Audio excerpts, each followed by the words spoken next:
partying hard, totally drunk, or any other, reason. Watching Yowie. Yeah, watching Yowie. Penises. I know how it goes. Okay. So, on the end here is Phil, our Feelers Director, Feelers Room. So if you go in there, Phil will feel you up. No, it's the Dealers Room. And then here's Sam, our Penis Director. Our Art Director. And the Yowie enthusiast. Yeah, art. Yeah, you're right. I'm Jason, the gaming director / co-contra over the year, helping out Ben. So a lot of the stuff, the schedule you see all, was a lot of the stuff that I put together, at least to get everything organized as far as on the schedule. So it's your fault. Yeah, it's my fault. If you had a bad time, I'm sorry. It's my fault, and that's that. And then there's Jamie, who is our marketing, PR, promotions, web, achievements guy. That's the only name I have, achievements guy. So, thank you. You have no idea. He's my best friend, and I think that's what trains his patience, because I'm the exact opposite. I have no patience. I'm a rage monkey. In fact, you're what? Oh, you didn't bring your troll face mask. We identify people with different, internet memes. He is troll face. I'm rage face. I'm you mad, bro. Yeah, so it's funny. It works good. Then we have Jeff Jones, our guest director. He helped keep, the guests organized and wrangled. And If you like the guests, you're welcome. Yep, If you like them, it was Jason's fault. yeah, Flula was my fault. So if you totally hated awesome German beatboxing, then you're an idiot. But no, Jeff does most of that work there, so we got to give a hand to Jeff. And hopefully next year we can get Jeff to help also out, because Jeff is also, like Jamie and I, a huge board game, card game enthusiast. So I'd like to work with Jeff and get some more of that in here next year. Try it. So yeah. Try it. So because I would definitely like to have much more of a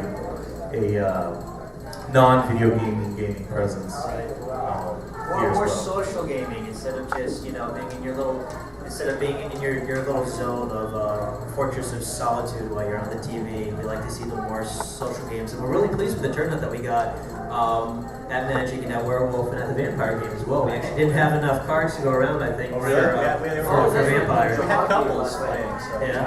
Actually, I covered his deck. The one that showed up in the last week, he gave his deck afterwards. I was like, yes. Awesome. So yeah, we're definitely looking at doing more things like that to get people interacting with each other. We're really trying to build as more as interactive con instead of just watch people do things con. That reminds me of an old director story. When I worked with another friend of mine, his name's Carlos, when he was game director at the convention, and we were at closing ceremonies for this event once, and some of the audience raise their hand and typical question and answer at the end. She's like, I have a question for gaming. She's like, I have a question for gaming. Can you get more interactive video games next year? And Carlos kind of looks at us. They're video games. They're interactive. It's like, do we miss the meeting? But to that point, I guess even now, as we work these cons and stuff, we work with you guys, we see that there's interactive. Like you're interfacing with the video game, obviously. But there's interactive where you're also interfacing with the crowds and meeting people and getting to socialize. And I miss the nuance of that. Those two words sound exactly. I know they are the same word, but they have different ambiance about them. So yeah, that's a good point. Be more interactive. I want to make a phone call real quick. You can take a question. See if I answer a question. Anybody have a question or a comment? Why would you do this to yourself? Masochist. Jamie's a huge masochist. Yeah, I would know I'm a huge masochist. No, I mean, it's, at least with the achievements, I like seeing other people enjoy themselves at these types of events, and I always see, at least at the other conventions that I've been to, a lot of people just are kind of tied to the schedule, and they don't have that much to do in between events or after things close. So I figured let's come up with some kind of metagame to give people something to do outside of the schedule, get them moving around the con, get them again interacting with people, be that other con goers or with the attendees and the guests. And I just like making bundles. Despite I've done this last year, I think I gave out about 1,100, and we topped that this year with about 1,500. So definitely a lot of those little buttons got passed around, and I actually do enjoy seeing all of them proudly displayed on the lanyard, so it actually does make me feel good at the end of the day, despite the fact that my hands are killing me now. Well, you did say when you touch yourself, it swell up. Yes, I did say that. I just got a tattoo done, and it's swelling up. So. Yeah, if you need any proof that we're masochists, I mean, Tattoos everywhere. yeah. Tattoos everywhere, yeah, exactly. So I did at least make sure that I got the tattoo done on my button-making arm at the end of the con, so I wouldn't be put out of commission. Jeff, you want to answer? I'm curious Jeff's answer. Why the hell do you do it, Jeff? Why do I do it? It's fun for me. I've been doing it for years, multiple cons, multiple different genres, and just have a good time with it. It's surprisingly relaxing for me. My real job is much more stressful, so this is actually kind of a really relaxation. Anybody have any guest questions? Anybody want to talk about the guests? Did everybody enjoy the guests? Did anybody enjoy the guests? Name a guest. Somebody name a guest. Echo Chernick. Echo, yes, that was awesome. Brett Weaver, just because it was a different voice acting, wasn't just like, hear about what I've done. No, it's like, hear Right. about what I do. Exactly. And that was the whole point of us bringing Brett in, because he didn't want to come as a voice actor. He just like, I haven't done anything, I have nothing to sell, I have nothing to pound. But I'll come and talk about how I do what I do. Because the question he gets all the time is, how do you get into that? It looks really easy. And it used to make him really mad. But not anymore. Now he's like, yeah, I'll show you. See if you can do it. See if it's as easy as it looks. Hey, found it. I'm like, where is it? So yeah. So I like working with the guests. I like if you enjoyed the guests, awesome. They had a good time. George had a good time. Everybody like George Lowe? George Lowe? Little hand for George Lowe? Woo! All right, George Lowe. Somewhere over there, he's like, what? So yeah, we try and mix up our guests every year. We try and get different people, different stuff, different things going on. Musical guests, we try and mix it up. We had Mega Ran last year, who did surprisingly well. It was an awesome show. Brought down the house. Yep. This year, Flula, not a lot of people knew about him, but by the end of the show, did anybody run him in the elevator? Did anybody have a chat with Flula in the elevator? Yeah, he spent about 20 minutes out of every hour just riding the elevator, talking to people. And so yeah, it was very good. All right, Cass. Tell us why you do this. I'm Cass, and I help out with panels and just general stuff around here. I started doing it. Yeah, was it No, it was Chibi Pop. That was the first time I've volunteered, barring Pariah Con last year. I didn't really count that because I watched a projector in the workshops room all day and I froze to death. But I do it because of you guys. I like to see you guys happy. And that's why I try and make it work. I ran around Holiday Mount Surrey stealing boom boxes and cords from people so that our panelists could make you guys' life amazing. And they did. And yeah, I'm all the way over here, so I gotta jump over the table and give this to Sam. What? Why do you do this? You can't just say It's for the penis. Truly, no. I don't know. I mean, most of us dork out with trying to, become a drawer, which was the big word last night. I'm a really good drawer, I haven't heard that since I was in 3rd grade, so I was amused. Drawer. I'm gonna be a drawer when I grow up. But no, really, I mean, we all like to dabble, we all like to doodle and sketch and doodle. Penis. Doodle your penis. We're all perverts. And in our own special way. But we're good perverts. Well. Anyways. Doodles worse than penis. Yeah. That's why like. Yeah. I was going to say something, but I'm not. It's just going to take it really bad, really far. You can go too far, never. Anyways, I've always been, if nothing else, at least a major art enthusiast. And I got offered the opportunity quite a while ago to try my hand at it at a couple other conventions. And luckily I met some awesome people, and they're like, hey, you did it before, do it again. And it was really fun the first time, and decided to just keep rolling with it. Rolling with the homies. Sorry, Clueless, anybody? No? No? Oh, I just showed my age a little bit. We're just gonna hand this over to Phil. Oh, you're so old. I am. If she's showing her age, what the hell does that make me? Not gonna say it. A little over 10 years ago, two friends of mine, Jenny and Jess, said, "Hey, we're going to go to an anime convention up at the college." I said, "Wow, you guys have fun? That sounds like great." And Jenny looked at me, she said, "No, we're dragging you with us." And I said, "Oh Lord, what the have I gotten myself into?"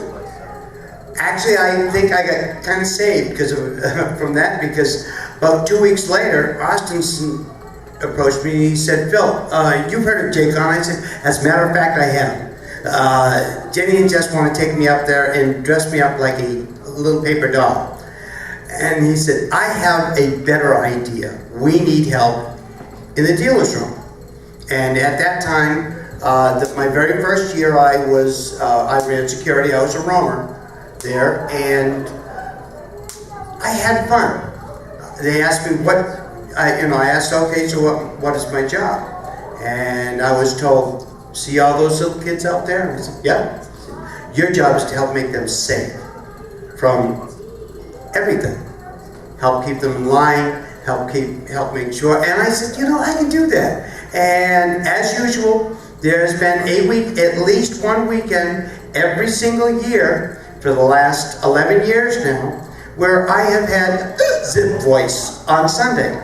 Ta-da! As usual. I enjoy what I'm doing because my children, which are about most of the kids' age here, are up in Maine. And I've got goosebumps now, because since then, I think I now have 100 children throughout the state of Florida. And it gives me a chance to get to see kids that I don't get to see all year long. And it's like, I come here and I get clowned. It also gives me a chance to use my organizational skills to help set up the dealer's room, to help try and keep things running somewhat smoothly and everybody happy, the vendors happy and the kids happy, and the rest of the directors happy. Because if the dealer's room doesn't flow properly, everybody gets upset because it goes down to the kids and then back up. I just have fun. I get to see friends that I only get to see once a year or on Facebook. That's why I do this. It's a family thing. I learned that the very first year. Anime conventions are a family thing. We were just drawing it out to say just because we like doing it. Yeah. Well, there you go. I learned how to project my voice at a very young age. Thus, I don't fear microphones. They are my mortal enemy. Any other questions? Who's in charge of the Facebook? Mostly him. You're awesome. Usually, it's he does most of the posts on there. And if you see bronies or you see something like in all caps, it's me going, "Oh my god!" Like the excitement post or silly stupid crap is me. But keeping it, okay, that's true. There was at least a week in there where we were like, "Okay, let's be goofy." No, but no, Jamie really does most of the organization. It's usually like if I want to post something, I'm usually calling Jamie, going, "Oh, Jamie, I was thinking of posting this. Oh yeah, I've already got about 3 things queued up in Hootsuite, so you can wait till later, okay?" Oh, but Jamie. So yeah, most of it is Jamie. So that's his baby. Yeah, it's actually my full-time job is actually in web development and social marketing and all that stuff. So I get to be one of those people who works at it professionally for 8 hours, and then I come home every night for about an hour or 2 or 3 or 4 and do it. For pimping? But no, it's all been fun, and I think a lot of the turnout and the success of the convention this year has really been due to the Facebook crowd. It's really amazing just the power of how much word of mouth can spread on the internet, and seeing the level of excitement held over months. Before old school, more so with the convention, you would only kind of drum up that excitement a couple weeks before the event, and we had a lot of people just really being interactive months and months before we actually had the event go on. So that's great, and a lot of that too we attribute to people who participated in some of our regular contests. I see one of our final grand prize winner here of the Con contest. So, but yeah, all of that, I mean, you guys really do contribute a lot to the success of the whole convention. Is that, and even on that note of the participation you guys do, that it makes it so much more fun for the directors. Because remember, I mean, we're just like you guys. It's no different. I mean, there really is, and that's one of the things that we fought hard, like all of us at Pariah Con, is we're not any different. We're just making it possible so we can all get together and party together. And so we love it. Throughout the year, it's like, we'll get it on the weekends and we'll say, oh my God, did you see that post? That's hilarious. Let's do this, and interact. So for us, it's also a social medium. So the Facebook is a great tool for that. We would like to retool the forums and get those more active, because we really like, throughout the year, that energy that you guys bring, even just online, keeps us going strong. It's like that energy is like, okay, we're not doing this for us. We're not doing this for any other motivation than we're geeks, you're geeks, this is awesome, and like the name, Pariah, we all used to be, laughed at, like, oh, they're stupid, in different circles, and we all had our little cliques. Well, this is finally where we all get to take over, we all get to have fun and share the moment with everybody. So seeing you guys online and enjoying that, I mean, that's like the perfect medium for all of us. So, and that's one thing we'd like to focus on too a little more, I think, is enhancing any geek aspect we go through with the con, because that's a great way to keep in touch with everybody and do more stuff. Also, one thing I noticed about the Pariah Con crowd, which I love, is you all are much more mature. We're all still very immature because we're all like kids. See what I mean? But in the sense that you're mature, everybody's well behaved. We have so much fun that we have very little worry about attendee behavior, which is a problem you can see at a lot of other cons. And I'm sure you all have experienced it, the noisy, annoying guys. But you guys are all great. You interact with us. You don't give us a hard time. That makes our job like 10 times easier. And yes, I got shot 3 times in the tattoo bar by friends this weekend. It was not fun. Anyway, any other questions? And Ben has joined us. Ben is Ben. Here, let's let Ben introduce Ben. Hi, I'm Ben. He's gonna. Well, here's the thing. I need to be closer to the mic because throughout the weekend I've progressively lost my voice. You're doing it right. Well, yeah, I'm doing it. Yeah, so, all right, 15 of you here. Does anybody have any questions? What is your question, camera lady? I'll give you the same question they all got. Why do you do this? Why do I do this? Because he handed me the microphone. They if I don't perform well, they actually lock me in a basement for every month that I misbehave. Why do I do the convention is the question. Well, let's expound a bit upon the Pariah name that he said. Let's go with this. For years, I've done volunteer work, and I've done assistant director work and director work for different conventions. Well, you get my soft and sultry voice because any other listeners. I'm very sorry, but are you gonna let me talk? Or are you gonna keep making fun of me? No, this is good. I'm getting warm and fuzzy. I know, that's why I do it. To expound a bit upon the Pariah name, I've worked a lot of conventions, I've done a lot of things, and every time when you go to certain conventions, there's always the people that you know that you're going to see every single time. And so it's kind of like your convention family, if you will. No, we call them convention boards. That is what we call you. So when eventually it got to the point to where the convention family that I was used to seeing became so fragmented, and people grew up and they moved different places and different things happened to different people. And eventually, like, we would go to conventions and we'd feel like we weren't part of the group anymore. We felt like we were outcasts. And so we kind of got together one day and we're like, you know what, we should just put everybody together in one place, get everybody that we're used to seeing, everybody that we're used to having be part of our con family and just basically make a convention for them to where anybody can join that family and just kind of make it, so we don't feel like outcasts. And the only way to do that is to do it ourselves. So the Pariah Con name really came from the fact that we were tired of feeling like outcasts at every other convention, and we wanted to prevent anyone else from kind of having that feeling. So we made one that we felt could be more inclusive. Yeah, this is e-hugs, everyone. So that was the question. At the time where I think I have the issue of sticking with Please, yes, please do. Guys, have a good night. These convention things are really your convention, especially for the people in the room who are mostly people that contributed in some fashion, either as panelists or volunteers or staff.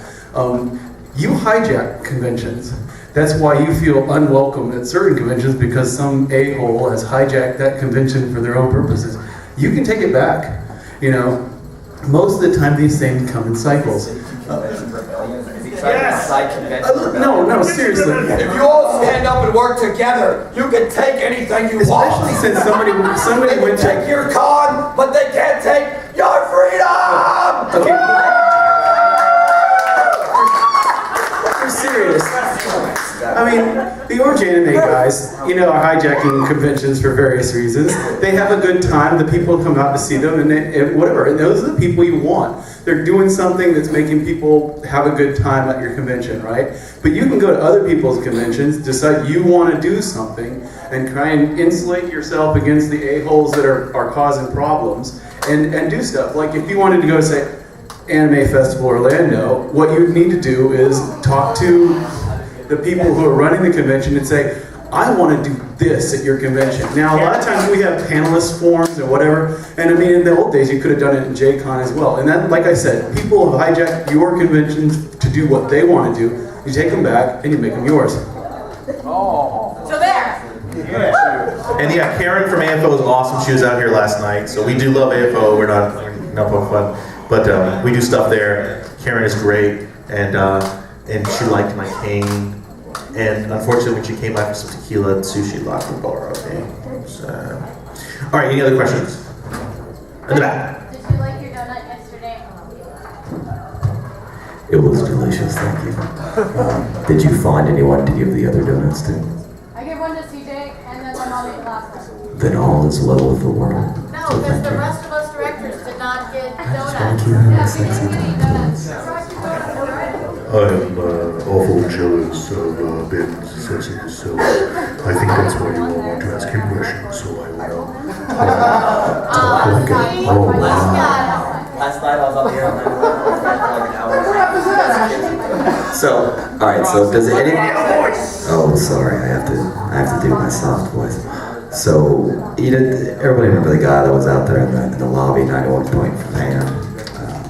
Right. Let's do a golf clap. Thank you. Last night he got very inebriated, as he did the night before. So we were hanging out in his room, chilling out. I know, it's crazy. But so I went to his room and we were just chilling out, and I didn't realize that we were on the air the entire time that we were talking on this first thing. I don't think with internet streaming it's necessarily illegal. I don't think the FCC really cares about the internet, to be honest. But so they care. They probably do. It's why they regulate the porn. But so Kibbs is doing his "I'm drunk, this is my radio voice," and I'm doing this voice. So it's like so we did an hour and a half arguing about whether or not Final Fantasy 13 was a terrible game. It was a terrible game, by the way. Terrible. And he had a scale from like 1 to 10, and like 1 was, I forget what it was, and then 10 was Mega Man X, and I was like, this is the worst scale I've ever seen in my entire life. Did you just like, you had to put Mega Man X somewhere, so you're like, no, I guess 10 works, screw it. But he's like, I think 13 was one of the best Final Fantasy games. And so I was like, all right, I'm gonna start on Final Fantasy, let's say 4. And I'm just gonna tell you why you were the dumbest person on the face of the planet. He's like, and then they did a 13-2, and 13-2 was like doing everything that, 13 didn't do. I was like be an RPG. He's like, well, yeah. So So it took all that, and it did it, and it just messed it up. I was like, oh, so they took an RPG, and then they made Final Fantasy 13. And he's like, it was a good game, man, shut up. And then I did get him to agree that 10-2 was a terrible game, so at least there's that. But no, so for about an hour and a half, he and I are just yelling at each other in radio voices about whether or not Final Fantasy 13 is. It descended to like finally, I was like, just shut up. Nobody likes you. Your family, you're adopted, and that was a terrible game. You will shut up, and this is it. I am leaving. And he's like, all right, buddy, I'll see you later. I was like, you two kids, you take care. Have a good night. So this is the voice. This is another reason I have the voice. Yeah, it's funny. Every staff call we're on, I'm just like, Ben, keep talking. It's the voice, the radio voice. Ben, why aren't you in radio? Get into radio. Ben, your voice. Oh my God, Ben voice. Yeah, you do have a face for radio and a sense of style for radio, and yeah. No. All right. Any other questions? I know you guys wanted to make things a little bit more interactive, but like what we did last night with me and Toby and Susan and Chris is we played a game called Bang, and we ended up actually getting 2 or 3 more people at random just come in and join us. If you just like have random card games like Apples to Apples, Munchkin, Bang, I mean people join in rather quickly. Yes, that's actually one of the things we definitely want to do next year. Where was the question? Yeah. It was It's a a suggestion. question or suggestion. Yeah, it's cool. It's cool. It's cool. This is this is. I have a question. This is. Okay. Okay. Why don't we have more card games? No, actually, usually it goes during meetings. Usually it's Ben. I have a question. Yes, Jason. What now? Why are you such an asshole? Actually, usually the question is boobs. I think you. That is boobs is every one of our conference calls. I wouldn't let Ben end it until I got to go boobies. And then I was like, is that on record, Ben? He's like, yes. Okay, then the call is now done. Yes, into the record. Well, because. Yes. Yes. You want me? Well, you know what? Next time, I'm just gonna go movies. Okay. Oh, thank you. Okay. Another question or suggestion. I saw a hand up over here a minute ago. Did you have one question, suggestion? No complaints. We don't like complaints. Yeah. Oh, yes. One thing that I was a little disappointed about is that a lot of the panels that I went to didn't have a whole lot of audience interaction. So I ended up ollieing out like halfway through because I was bored. Yeah, I unfortunately didn't get to attend many panels. The ones I did go to, I tried to help co-host because I used to be panels director at another convention, and that's one of the biggest problems I always had as a panels director. I would always tell my panelists, you gotta be interactive, otherwise you're gonna bore people. This isn't lecture. This isn't college. So like for instance, I don't know, anybody make it out to the tattoo panel with us? Okay, so we try to keep that interactive. I told Larry, I says, because he was like, what should I do? What should I do? Should I talk about this or the other? I'm like, if it's dead, tell them your silly stories, like, because there are some crazy tattoo stories. But otherwise, ask questions. Let the audience lead. That's what Flula did. Flula was worried. When he started, he's like, I'm German speech, no German speeches. No, I'm like, no, don't worry, Flula, we're okay. We'll make you speeches. You're good. You don't have to, And I told him just work with the audience. Make it interactive. So I agree with you. One of the things I'd like to do next year, to if it reassures you at all, is I'd like to use and adapt, and what we want to get a more central panels person, and that would be to kind of. One of the things I've done before is everybody's got to really be talked to one-on-one to see how interactive they are, and make sure it's like, look, if your panel, is there a Q&A in your panel? No. Then you're not, what is your, well, I'm just going to tell them about this. Okay, they already probably know about that. They're probably coming to interact with you and see what your opinion is on that. So this year we didn't really have the luxury of rejecting many panels because we're still building it. It's only second year. But in other settings I've worked in, we had that luxury. So I wouldn't hesitate to say, look, this is a good idea. I appreciate that you really like this subject, but unfortunately, it doesn't sound like it's going to be as interactive as we need. And I don't want you to feel put out, and I don't want the audience to be bored. So let's either retool it or come back, with a better idea. Yeah. So. I really like the karaoke panels and just stuff like games like Who's Line and all that. Those are really, really fun, and I know they have them at a lot of cons. Yes, we didn't really have a game show track this year. Yeah. So unfortunately, yeah. So that is something we could definitely. I agree with you. one of the things I was actually talking to Joe about up here is one of the things that we'd like to grow in the con. We haven't tried to.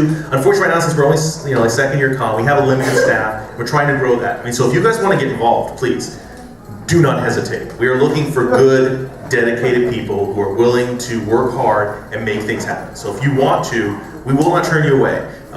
We won't instantly give you a hat and say you now lead. But we will try to build you. We want to build people up because it can be being a director of anything is, we can ask Sam. I mean, all of us have had breakdowns. It's like, forget it. I don't want to do this. And then you got to get past that. So one of the things we want to do is bring on more staff and get people built up and hear the ideas and get the ideas out there. One of the things is a little bit better gaming presence, more interactive gaming, more social gaming, as Jamie put it. A better screening of panels. And with the social gaming would be like the game show type things. That's one thing that Jamie and I wanted to do this year, but we didn't have time, is we do a World of Warcraft trivia game. And I know it seems silly, but we have so much fun with it at cons. People who don't even know World of Warcraft come in and just have fun with it. And if it doesn't get participants, we just play off each other. But it's more fun that way because people get interactive. So yeah, I agree with you in that. I appreciate the feedback. Did you actually ollie out of rooms? Like, did you kick flip? Like pop sweep flip?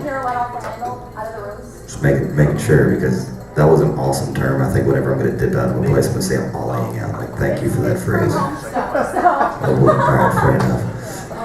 I should have, should have known. No, apparently I should. It's kind of hard to retain all like 8 billion pages of home stuff. So I understand. I've been watching her hand raised for the past 10 minutes. Yes, please. Hi, yes. Hi. The thing that I found a little discouraging was the vague, and I don't mean to be ugly, but the vague titles for these things. Right. Yeah, because is it a draw, D-R-A-W as in Pictionary, or is it a draw as in you get numbers for something? Right, no, I understand. Well, yes, all right. I see what you're coming from. A lot of the panel names are vague, unfortunately. Titles. They're not explained at all. No, I understand. Everybody's assuming that everybody knows. I got you. Remember the uncensored title, you guys? Everybody expected to see porn. Everybody, well, yeah. To be fair, we've talked about porn, so you got verbal porn and then word porn, if you will. However, the problem, that's actually kind of a more deep-seated issue. That is an issue with the English language. Unfortunately, the word draw has several connotations. I mean, we can do a whole Gallagher skit. Another thing is titles themselves are, I mean, unfortunately, in order for it to be a concise title, it needs to be somewhat vague. Otherwise, it wouldn't be a title, it'd be a sentence. But no, I do see it. No, and I don't mean to make fun of what you're saying, but This is what this panel is about. right. No, I understand. The problem that we have is that, I mean, like I said, titles themselves are unfortunately a lot of times they're going to be vague. What we didn't do this year is we didn't have a full-scale con guide to kind of explain what each panel was, so there wasn't that breakdown on that. And it was done for a multitude of reasons, but yes, I will agree that there were several times on the schedule grid where I didn't even know what was going on. So, I gotta be honest, so, here you go. But it was a blast with the Pictionary though. Yeah, Ben doesn't really usually pay attention to schedule anyway, so. One of the toughest, to that point, one of the toughest things, Ben's right, titles are tough. The other tough thing is, and this goes back to actually your question, when we talk to panelists, we either get a 5-page essay on, I am going to reinvent the world at my panel, or we get, yeah, my panel is about Libby, and that's it. So it's really hard to get good descriptions. So this year, since, wow, apparently people are dying in the hall. That's the cut off your head panel. One of the biggest things, and this is something we can probably improve on. We went with the brochure style this year because what you see is, we'll be perfectly honest. You put the con together, it takes a lot of sneezing and a lot of time, and we just had Jamie. And putting together a 30-page con guide and then paying for it, your ticket price would have been about $5-10 higher, and it's for a piece of paper. it's silly. So we wanted to go with the brochure and try that out. There's, to your point, there's an opposite issue where you can't put like full descriptions and stuff. So we'll look at that for next year. In worst case, what we should probably look into is doing like that app that you can put on your phone, guidebook on the phone, or putting some more on the web, so the descriptions are at least there. Yeah. Well, you know, if you just had a description limited to say like 2 or 3 sentences, so you could get some idea of what it was. Correct, but that again, making it a text that's legible and fitting it in a size that we don't have to affect ticket prices and stuff, that's where it hits. I understand that. Yeah. Because you guys alone did how many panels? 25, and then we had several others. I would say you have about 40 to 50 panels, and then when you start putting all those in 2 sentences, then you're running into issues where it's spaced. But maybe we'll do 2 brochures next year, one for general information and one for your panel guide, something like that. I mean, yeah, but this is just a piece of paper here. Right, that's just the schedule, yep. Yeah, I mean, you could print out, you could make it 2 pages. Yeah, that's what I'm saying. Next year let's look at doing like a panels guide brochure. That's a good You one. have to put it on the cheap. Just have a cue card, stick it on the door before you go in the panel. This panel is blah blah blah. And these are great ideas. And this is actually a great opportunity to make the point of why we need more people to be involved. Because unfortunately this year, everything you saw print was one person. Oh, you poor baby. So anything you saw, in fact, your T-shirts, one person. Lanyard design, one person. All the buttons, one person. So, which makes the point. Jamie busted butt and did a lot for us this year, but and he loves doing it. But he would love to work with you guys too. Apprentices or people who would like to learn or get involved. He would love to have lieutenants, minions, whatever you want to be. He would love to have help. And so if you guys are interested in stuff like that, print layout, if you're interested in graphics, contact us, and then we can put more time into it, and we can do more research into it. So to your point, we can have different methods. Oh, because like the brochure idea was something we came up last minute. Hey, let's do this. And it's just ideas that we throw back and forth. So that's a great idea. So people who are interested and want to do something like that, get involved and help the one guy out, or it's like so that we can do more and enhance the experience. Because again, as Ben was saying, this is the Con family. Don't look at it as us them. We want everyone involved. So let's you've held your hand up, so we'll. Okay. One of the ideas that would happen next year is, in order to have it to where you don't affect con prices, for it to explain it, but also to have it, is to have the panelists to have one event to you have it to where the panelists come and they explain what their panels are going to be. That's usually what opening ceremonies should be. Yeah, actually no, that usually is what opening ceremonies should be. We didn't, opening ceremonies just had some this year. So, but yes, to your point, that's what opening ceremonies usually is. With the cosplay judging, you have like cosplays, they have to explain what the cosplay is. Correct. What it is. Same person. Usually we do that, or sometimes it's labeled the guide to the con panel. It's usually early on a Friday. But to their point though, putting it only one time in the day really doesn't help everybody. So it should also be in print or somewhere accessible. Put it on the website. Yeah, that's another good place. Thanks for all your hard work, and it's always been a lot of fun. And I love the idea of whoever obviously you probably did it, the signs in the elevator, or like one sheet, one elevator, or like what's going on each floor. Yes, those were mine. Obviously, and as far as what was mentioned a few seconds ago about panels and active or non-active or speeching, just put like a little abbreviation and then have like one spot on the internet or on the flyer where it has just like a brief abbreviation, so that way you don't have. Yeah, I think so.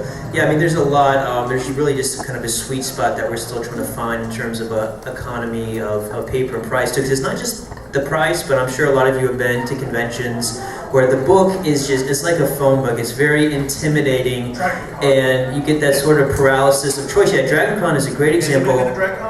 DragCon's great. You guys are missing out. Oh yeah, their con guide is literally 150 pages. Yeah, it is completely separate. They have one guide for all the guests, one guide that describes all the panels, and it is just outright intimidating. But having some kind of legend to see what to expect, not just in terms of content for a track, but the level of interactivity is something definitely that's worthwhile exploring. I saw at Pariah Con that they actually had signs at each of their locations of what the schedule would be for that location and details of what each one would be. So that would be something that we could do. Actually, we did we did that. We did that last year, actually, and unfortunately, the only reason that didn't really happen this year was staffing. I mean, to be honest, we just didn't have enough manpower. But yes, we have done that before. We did that last year. We would love to have done it this year, but again, it was a staffing. We need more of you guys to help us make this awesome. My question is kind of a are you guys not for profit? No, actually, last year cost. You try to cover your costs, right? We try to. Unfortunately, we're definitely not taking anything home. To put it that way. I don't know. I think we're at the point now where we can sustain. Okay. But yeah, we don't do this for profit. That's that's a definite not. So a spin on that is your graphics. A lot of kids are looking for, they have to have so many service hours. And if you put that under your little blurb thing and willing to sign off hours for them, you will get swarmed.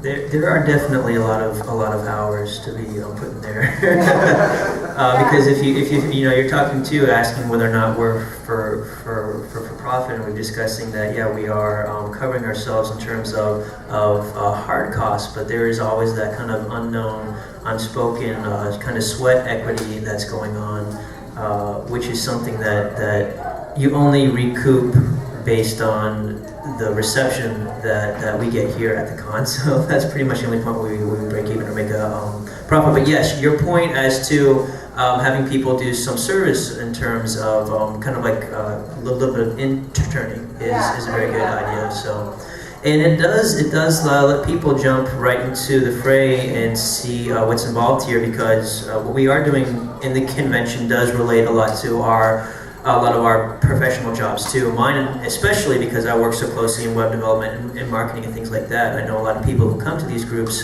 these conventions are interested in pursuing careers in those types of venues. So yeah, that definitely is a very good idea.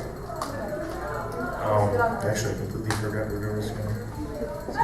She distracted me again. I did. I brought that question into porn because that's what I do. I bring things into porn? I do. Okay. It's amazing. Right. Stop it with that. See, like the microphone. Look at porn right there. So yeah, actually now I remember, kind of a funny thing, just a side note on the budget, but that was Ben and I sitting at Ben's table one day going, okay, so how did first year work out? Okay. What do we need to do? Okay, we need to cover gas, we need to cover printing, we need to cover convention space, we need to cover advertising, and so on and so forth. It's like, that's a lot of numbers. And then because it's really hard, because we want this to be accessible. And I've worked with organizations, Star Trek organizations, that have run free conventions in the past, and it's just really, really hard. And that's one thing. I look at a lot of the cons popping up, and I wonder, it's like, how are there so many? Do people just want to throw money away? Because so usually when you see a con, I have a hard time figuring out how they pull profit. But a lot of the time is spent finding volunteers and finding ways to cover the cost while still making it accessible. We do not want a $60 ticket price. We don't want a $45 ticket price. We don't want a $40 ticket price. Yeah, and we don't want people having to come and pay in addition to what they've already paid to get in the door. We want it to be accessible. I mean, this year, just going up to $5, I hate it. I mean, we all hated it, but we're like, if we don't do it, then we can't up the quality, and we can't make sure to cover. So it's like, everything. So even that then it goes back to the con guy. Well, how can we save? Here's a way to save without hurting people. Let's ditch the con guy, do the brochure. So, and then another would be, like, to your point, get some manpower, volunteer power. So it's tough. It's a lot of work, a lot of stressing out, because it directly affects your experience and your ability to experience it. And that kills us more than anything. I've got two things. One to save money. Why don't you guys just get like a downloadable PDF on your website for people to download descriptions at their own time? Yeah. Did you try to get on the internet while you were here? I'm not talking while I'm here. I'm talking about like before coming here. There is still, yeah, we do have the schedule grid online, but there still is a great deal of people who are just spontaneous and don't think. I'm just saying do it's that. an option. Yeah. Oh no, definitely. I think I noticed a huge difference just between this year and last year. The number of people who had smartphones, internet-enabled phones. Based on people doing the check-in achievement, and I think as they do become more popular and hotels and other groups have better wireless, or that your 3G or 4G, whatever the hell it's up to now, is stronger, people are going to turn to the online sources, and that will definitely help us with print costs. Over 9,000 G. Number 2. And my part 2 is, why'd you guys choose Lakeland? Yeah. That's a bit. That's a me question. Why did we choose Lakeland? In hindsight, it's hard to give you an answer that doesn't suck.